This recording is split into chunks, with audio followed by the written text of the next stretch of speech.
Yo Robot. La historia comienza cuando Susan Calvin, experta robopsicóloga, concede una entrevista a una periodista en la prensa interplanetaria, quien hace una investigación sobre la robótica.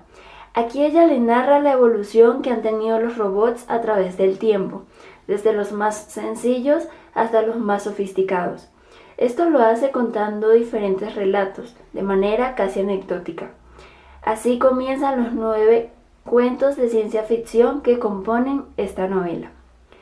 Las 3 leyes de la robótica constituyen las reglas que rigen el comportamiento de los robots en las relaciones cotidianas con los seres humanos. El contexto de estas historias está ubicado desde los primeros pasos de la ciencia de la robótica hasta su futuro desarrollado con los robots de la US Robots, que lo fabrica con cerebros positrónicos de gran complejidad, que funcionan rigiéndose por las 3 leyes de la robótica. Primero, un robot no puede dañar a un ser humano ni por inacción permitir que éste sea dañado. Segundo, un robot debe obedecer las órdenes dadas por los seres humanos, excepto cuando estas órdenes entren en conflicto con la primera ley. Tercero, un robot debe proteger su propia existencia hasta donde esta protección no entre en conflicto con la primera o la segunda ley. El tema recurrente en estos cuentos es la interacción del hombre con los robots. En algunos casos, el apego de los hombres a ellos y en otros, su rechazo por desconfianza o por el miedo que estas máquinas le producen. Capítulo número 1. Ruby. Este cuento relata la tierna relación de cariño que existe entre la niña Gloria, de 8 años, y Ruby, un robot primitivo sin voz, que fue creado especialmente para cumplir labores de niñera. Grace Weston, la madre de Gloria, se siente inquieta con la presencia de Ruby en su casa, pues teme que el robot sufra alguna falla y lastime a su hija. Así que, guiada por la desconfianza que le produce el robot, convence a su esposo George para que vuelva a la US Robots donde lo compró. Ambos convencen a Gloria de que el robot se ha perdido. La niña, al recibir la mala noticia, cae en una profunda depresión. Sus padres, preocupados por ella, la llevan a pasear a Nueva York para que se olvide de Ruby. La niña viaja contenta pensando que van a buscar a su amigo, y como no lo encuentra, se enferma nuevamente de nostalgia por Ruby. Y para aliviarla, George lleva a su hija a la US Robots para que reencuentre con él. Es aquí cuando el robot salva a la niña de ser aplastada por un pesado tractor. Entonces, al ver que el robot salva a su hija y la ve feliz junto al robot, la madre reflexiona diciendo que se quede con él hasta que se oxide. Capítulo número 2. Sentido giratorio. Mike Donovan y Gregory Powell son los encargados de probar los robots experimentales de la US Robots. Mike Donovan, Gregory Powell y Speedy son enviados a una vieja estación espacial en Mercurio para averiguar si se podía reabrir la estación minera de la cara solar.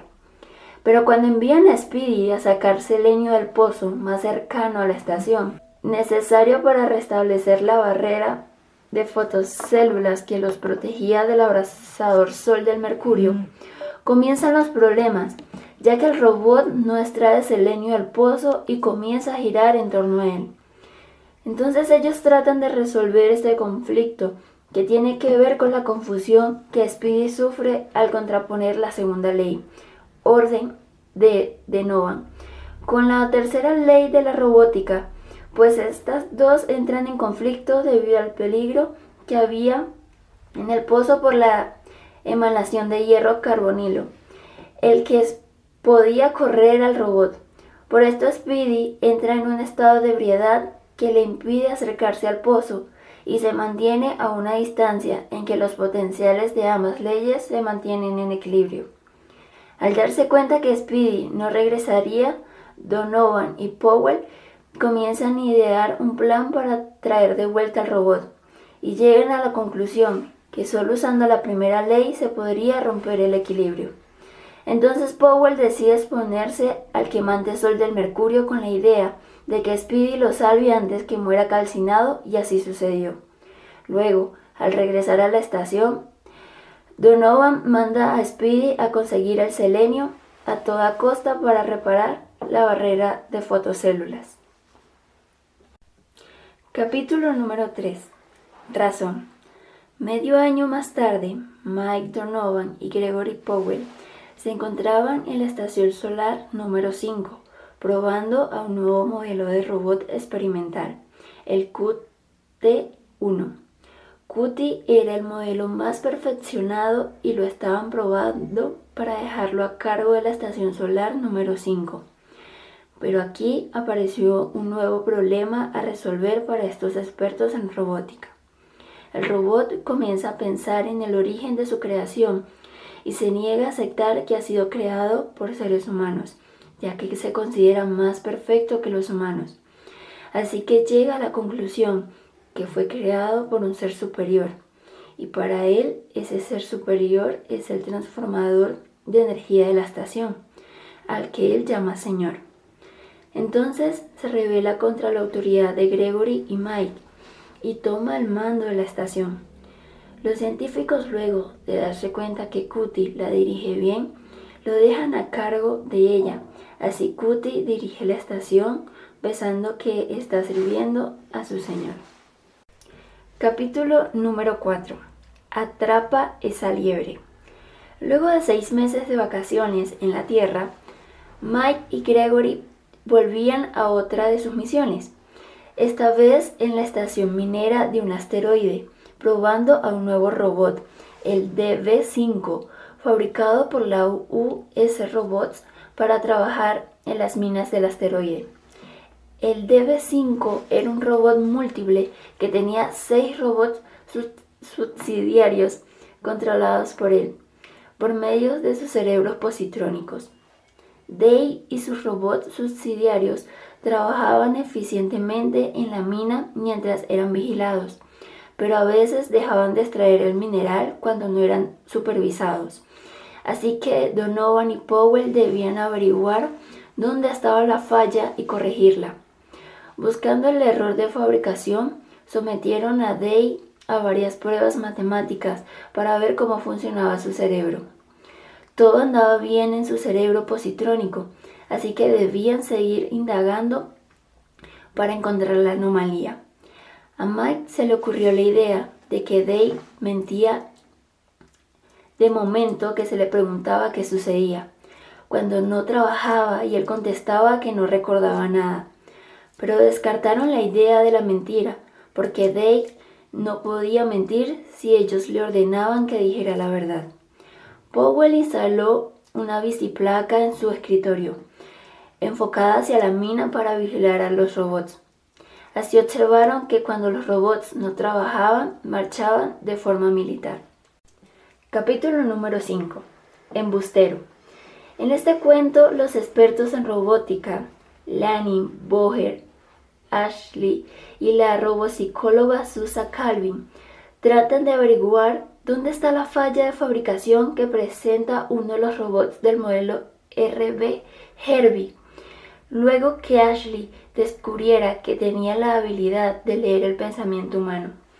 Conversando con Herbie, Susan se entera que es experto en matemáticas, pero que prefiere leer novelas de amor y trata de averiguar cómo funciona el cerebro humano que aún no logra comprender. El robot lee la mente de la robopsicóloga y se entera que ama secretamente a Ashley. Para no hacerla sufrir, le asegura que Ashley también la ama y Susan se siente feliz. Por otro lado, Lanning y Boher no logran ponerse de acuerdo acerca de dónde se ubica el desperfecto, así que Boher comenta su teoría al robot para saber si va bien encaminado y aprovechando su habilidad telepática. Le pregunta si sabe cuánto Lanning va a renunciar su cargo de director de la US Robots. Para hacerlo sentir bien, este le responde: ya dimitió y tú serás el próximo director. En una conversación casual, Ashley le comenta a Susan que pronto se va a casar. La robopsicóloga se siente muy mal y furiosa y se dirige a enfrentar a Herbie por haberle mentido. En ese instante llegan Lanning y Booger. Lanning increpa al robot por mentir acerca de su dimensión y el robot se muestra muy confundido. Entonces Susan se da cuenta que Herbie miente cuando dice a cada persona lo que quiere oír, porque está siguiendo la primera ley de la robótica. Capítulo número 6. Pequeño robot perdido. Booger y Susan viajan a Hirbase, una estación espacial militar de investigación científica, donde el general Kalner les encarga la misión de encontrar un robot que les había perdido. El robot perdido era Nestor 10, uno de los 2 robots que se había fabricado con la primera ley, modificada en la parte que decía, o por su inacción permitir que un humano sufra daño. Los Nestor fueron fabricados para trabajar en investigaciones científicas, donde los humanos eran expuestos a dosis mínimas de radiación, porque los robots ordinarios entorpecían la labor científica de los humanos, cuando los veían expuestos a radiaciones y concurrían a rescatarlos. Por lo tanto, el Nestor 10 podía quedarse inactivo y permitir el daño a un ser humano. Por eso tenían que impedir que saliera de Hirbase, debía ser encontrado y destruido.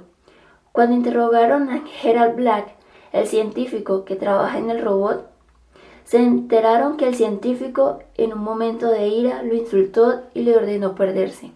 Por este motivo el robot se camuflaba entre los 62 robots ordinarios, siguiendo la orden de perderse que le había dado Black. En su búsqueda los científicos idearon tres pruebas para atraparlo. En la primera prueba, el robot se escondió imitando lo que hacían los 62 robots ordinarios. Pero antes de realizar la tercera prueba, Susan se enteró que el robot perdido era el único que sabía física espacial, así que decidió engañarlo para que descubriese a sí mismo. Capítulo número 7. Evasión. Consolidad Robots. Cuando trata de construir una nave interestelar, construye su máquina pensante. Por eso acude a su competencia en el área de la robótica de la US Robots y le ofrece una importante cantidad de dinero para que le pregunten al cerebro de la US Robots por qué se dañó tanto su máquina pensante y para qué les construye una máquina interestelar.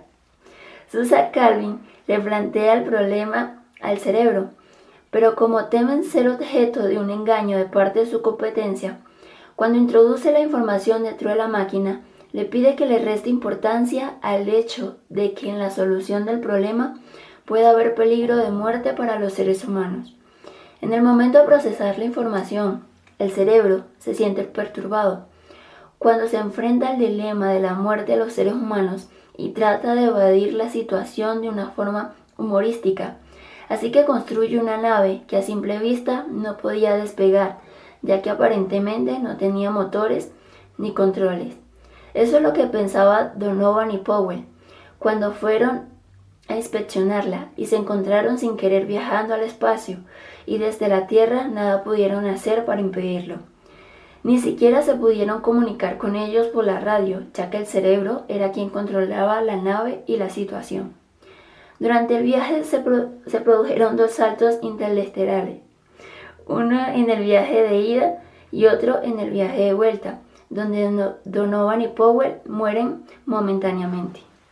Capítulo número 8. La evidencia. El cuento comienza cuando King, el rival de Berly en la campaña política para la alcaldía, concurre a US Robots a presionar a Lanning para que investigue al fiscal del distrito, porque sospecha que puede ser un robot del tipo humanoide y basa sus sospechas en que nadie nunca lo ha visto comer ni beber en público y que al parecer tampoco duerme. Para no perjudicar a la US Robots, Lanning accede a investigarlo y se asesora por la robopsicóloga Susan Calvin, quien se entrevista algunas veces con Berly para analizarlo.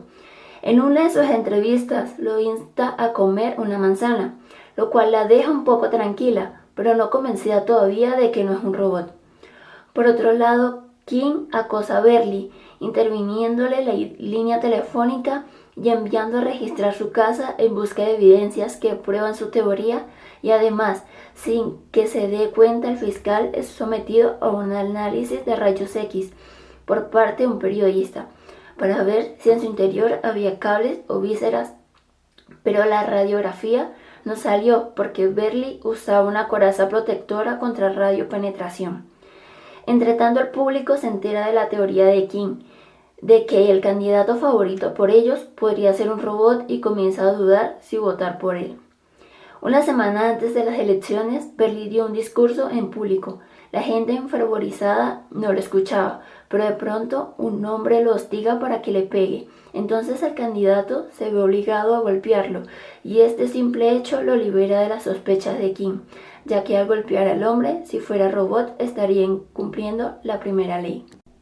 Capítulo número 9. Un conflicto evitable. En este cuento, Berly es coordinador del mundo, que está dividido en 4 regiones: oriental, tropical, europea y nórdica. Pero está preocupado porque percibe fallas en el funcionamiento de las máquinas que dirigen la actividad humana y la producción económica de estas regiones, y teme que el equilibrio y la paz que impera la Tierra termine si estas máquinas se llegaran a dañar. Luego, a consultar a los 4 coordinadores regionales lo que le acaban de decir y su preocupación, se reúnen con la robopsicóloga Susan Calvin para comentarle el conflicto y le pide su opinión al respecto. Susan le hace comprender que ese aparente error, su funcionamiento, es una maniobra de las máquinas para desplazar de cargos claves a seres humanos que están en contra de ellas y que pretenden suprimirlas, supresión que las máquinas deben evitar, ya que ellas son las que garantizan la estabilidad mundial, lo que implica prosperidad y progreso para el género humano. Aquí las máquinas están cumpliendo la primera ley: proteger a la humanidad. Conclusión. El libro Yo Robot comienza con la historia de un robot rudimentario que no podía hablar y que se comunicaba por medio de señas, y continúa con los relatos de robots que se fueron perfeccionando a medida que se desarrolla esta novela de ciencia ficción, y finaliza con máquinas inteligentes controlando este mundo, creado por Isaac Asimov.